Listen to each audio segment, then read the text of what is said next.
জানিয়ে দেব সর্বশেষ আপডেট বাংলা সংবাদ। শুরুতেই শিরোনাম। এবার ধরা খেল শেখ হাসিনার আস্থাভাজন ডিবি হারুন। ডিবি অফিসে নারীদের নিয়ে কুকর্মের গোপন ভিডিও ফাঁস। থাকছে বিস্তারিত প্রতিবেদন। ডিএমপির সাবেক অতিরিক্ত কমিশনার হারুনকে আটক করেছে মার্কিন গোয়েন্দা এফবিআই। 5 আগস্ট গণমিছিল ডিসপাচের হুকুম দেন সাবেক আইজিপি শহীদুল। আন্দোলনে উস্কানির নির্দেশনা ছিল উপর থেকে। রিমান্ডে বেরিয়ে আসলো চাঞ্চল্যকর সব তথ্য। এতক্ষণ শুনছিলেন সংবাদ শিরোনাম, এখন থাকছে বিস্তারিত। এবার রিমান্ডে চাঞ্চল্যকর সব তথ্য দিয়েছেন সাবেক আইজিপি AKM শহীদুল হক। ফাঁস করে দিলেন পদত্যাগ করে দেশ থেকে পালিয়ে যাওয়া শেখ হাসিনার কুকর্মের গোপন তথ্য। বেরিয়ে এসেছে 2013 সালের 5 মে মতিঝিল শাপলা চত্বরে হেফাজতে ইসলামের সমাবেশ ঘিরে গণহত্যার রহস্য ও ছাত্র জনতার আন্দোলন দমনের নামে নিপীড়ন, নির্যাতন, গ্রেপ্তার ও গণহত্যায় পুলিশকে উস্কানিমূলক পরামর্শ দিতে উপর থেকে নির্দেশনা দেওয়া হয়েছিল বলে জানান সাবেক আইজিপি AKM শহীদুল হক। গ্রেপ্তারের পর ডিবি হেফাজতে 7 দিনের রিমান্ডে জিজ্ঞাসাবাদে এসব তথ্য দিয়েছেন তিনি দাবি করেন পরিস্থিতির কারণে তিনি সেটা করেছেন। সরকারের পক্ষ থেকে সাবেক পুলিশ কর্তাদের ভোকাল হতে বলা হয়েছিল। গোয়েন্দা পুলিশ সূত্রে জানা গেছে 2013 সালের 5 মে মতিঝিল শাপলা চত্বরে হেফাজতে ইসলামের সমাবেশ ঘিরে উৎকণ্ঠার মধ্যে মধ্যরাতে অভিযান পরিচালনা করা হয়। শত শত মৃত্যুর অভিযোগ করা হলেও তা ধামাচাপা দেয়া হয়। সে সময় নানামুখী চাপ ও নিষেধ সত্ত্বেও সাবেক ডিএমপি কমিশনার ও পরবর্তীতে আইজিপি হওয়া বেনজির আহমেদের নেতৃত্বে হেফাজতের সমাবেশে সেই রাতে অভিযানের নামে গণহত্যা চালানো হয় বলে অভিযোগ রয়েছে। ছাত্র জনতার আন্দোলনের চূড়ান্ত দিনে গত 5 আগস্ট রাজধানীর উত্তরা থেকে গণভবন অভিমুখে আসা গণমিছিল রুখে দিতে ডিসপাচ করার বার্তা দিয়েছিলেন সাবেক আইজিপি শহীদুল হক।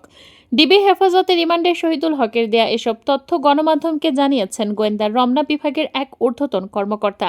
শহীদুল হক বলেছেন, পরিস্থিতির কারণে সরকারকে সহায়তায় এসব করেছে। গোয়েন্দা রমনা বিভাগের এই ঊর্ধ্বতন কর্মকর্তা বলেন, দেশের ইতিহাসের সর্বোচ্চ বড় ছাত্র জনতার গণ আন্দোলনের চূড়ান্ত দিন গত 5 আগস্ট সকালে তার নামে একটি মোবাইল নম্বর থেকে হোয়াটসঅ্যাপে দুবার বার্তা দেওয়া হয়। বার্তাটি পাঠানো হয়েছিল সেদিন আন্দোলন দমনের সক্রিয় ডিএমপির এক ঊর্ধ্বতন পুলিশ কর্মকর্তাকে, যিনি বর্তমানে আইন শৃঙ্খলা বাহিনীর হেফাজতে রয়েছেন। উত্তরা থেকে গণভবন অভিমুখে আসা গণমিছিল রুখে দিতে ডিসপাচ করার বার্তা দিয়েছিলেন তিনি।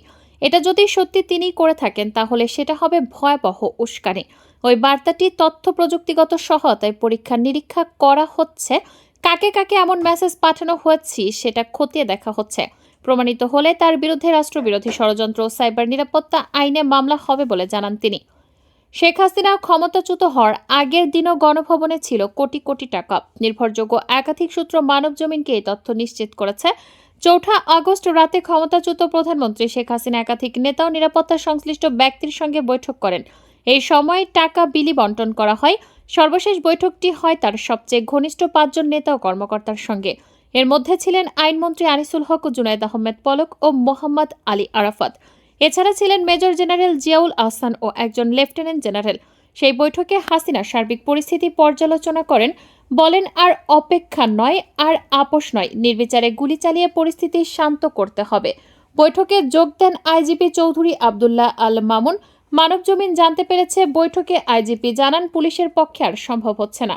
একদিকে গুলির সংকট, অন্যদিকে জনউপস্থিতি প্রতিনিয়ত বাড়ছে। গুলি করেও থামানো যাচ্ছে না, যদিও এ সময় শেখ হাসিনা আইজিপির প্রশংসা করেন। তবে সবার কথা শেষে সাবেক প্রধানমন্ত্রী ক্ষিপ্ত হয়ে বললেন, তোমাদের দিয়ে কিছু হবে না। আমি সেনাবাহিনীকে বলবো গুলি করতে, কারফিউ আরও কঠিন করতে। সেনাবাহিনীর তরফে আগেই জানানো হচ্ছে কোনো অবস্থাতেই তারা গুলি করবে না। হাসিনা এটা শোনার পর কোনো একজন কর্মকর্তাকে উদ্দেশ্য করে বললেন, আমি তোমাদের জন্য কি না করেছি, তোমরা এখন সবাই গা বাঁচানোর চেষ্টা করছো, যা করার আমি করব। হাসিনা তখন আরও বলেন, সেনাবাহিনী মার্শাল ল দিচ্ছে না কেন, তাহলেই তো পরিস্থিতি ঠান্ডা হয়ে যাবে। মানবজমিন এটাও জানতে পেরেছে, সেনাপ্রধান জেনারেল ওয়াকারুজ্জামান আগেই জানিয়ে দিয়েছিলেন মার্শাল লর পক্ষে তাদের সায় নেই। মার্শাল ল দিয়ে পরিস্থিতি শান্ত করা সম্ভব নাও হতে পারে। তাছাড়া বিশ্ব পরিস্থিতিও মার্শাল লয়ের অনুকূলে নয়। এখানেই বৈঠক শেষ হয়ে যায়। একাধিক সূত্র নিশ্চিত করেছে, আন্দোলনকে বিপথগামী করতে টাকা ছড়ানোর সিদ্ধান্ত হয়। তখন গণভবনে গচ্ছিত টাকা দেওয়া হয় নির্দিষ্ট ব্যক্তিদের কাছে। পরদিন পালিয়ে যান শেখ হাসিনা।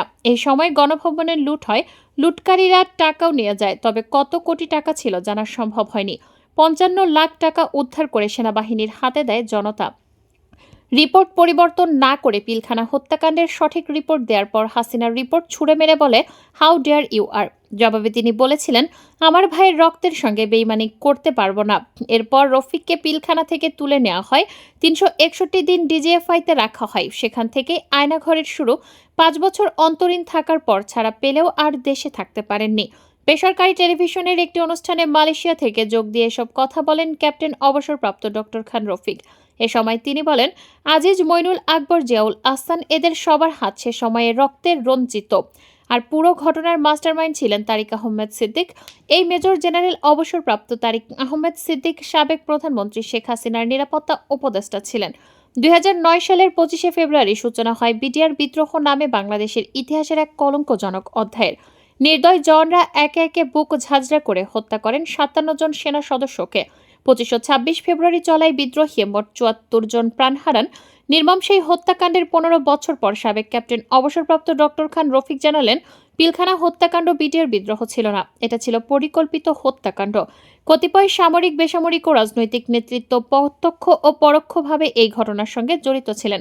বিডিআর হত্যাকাণ্ডের তদন্তের সমন্বয়ক সাবেক সেনা কর্মকর্তা ডক্টর খান রফিক বলেন, প্রাপ্ত রিপোর্ট সময় দেখতে পায় ঘটনার পরিকল্পনা হয় 2008 সালের ডিসেম্বর থেকে। এরপর 3 মাস ধরে 25 ফেব্রুয়ারি পর্যন্ত বিডিআরের 50 জনের মতো সদস্য বিভিন্ন রাজনৈতিক ও বেসামরিক ব্যক্তির সঙ্গে একাধিকবার বৈঠক করেছেন। বিভিন্ন গোয়েন্দা সংস্থা এইসব তথ্য জানতে পারেনি, এটা সম্পূর্ণ অসত্য জেনেও তারা গোপন করেছিল। আওয়ামী লীগের একজন সাবেক এমপি প্রতি শুক্রবার পিলখানা মসজিদে জুম্মা পড়তে যেতেন। নামাজের পর তিনি সেখানে 1 থেকে 1.5 ঘন্টা বিডিআর সৈনিকদের সঙ্গে মিটিং করতেন। পরে তার বাসায়ও একাধিক মিটিং হয়। সে সব মিটিংয়ে আওয়ামী লীগ আরেকজন সাবেক এমপি থাকতেন। মিটিংয়ে বিডিআর সৈনিকদের উদ্দেশ্যে সাবেক এক এমপি বলেছিলেন, বেশি মারার দরকার নেই, 2-3 জন অফিসার মেরে ফেললেই হয়, বাকিটা আমরা দেখব। এই 2 সাবেক এমপি হলেন ফজলেনুর তাপেয়স ও জাহাঙ্গীর কবির নানক। ফ্যাসিস্ট স্বৈরাচারের শেখ হাসিনার মুখোশ উন্মোচন। ঘুম থেকে উঠেই তিনি জায়নামাজ খুঁজতেন, দিনের শুরুটা করতেন নামাজ পড়ে। এমনকি 2009 সালে যখন সরকার প্রধান হিসেবে শপথ নেন, তখন হাতে ছিল তসবিহ। অথচ তার বিরুদ্ধে অভিযোগ উঠেছে সবচেয়ে বেশি আলেমদের দমন নিপীড়নের।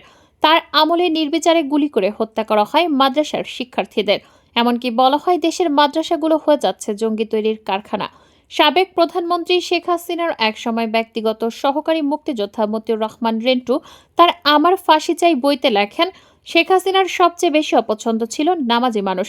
শুধু তাই না, তিনি নামাজ বা ধর্ম পালনকে ব্যবহার করতেন জনপ্রিয়তার হাতিয়ার হিসেবে। একই বইতে মতিউর রহমান রিন্টু লিখেছেন, কিভাবে শেখ হাসিনা লোক দেখানোর জন্য মাইকে ঘোষণা দিয়ে নামাজ আদায় করতেন। ছাত্র জনতার গণ অভ্যুত্থানের মুখে 5 আগস্ট পদত্যাগ করেন শেখ হাসিনা। এরপর থেকে একে একে প্রকাশ্যে আসতে থাকে তার ও তার প্রশাসনের নানা অপকর্ম। এসব অপকর্মের মধ্যে ইসলাম বিদেশি হওয়ারও বেশ কিছু অভিযোগ সামনে আসছে।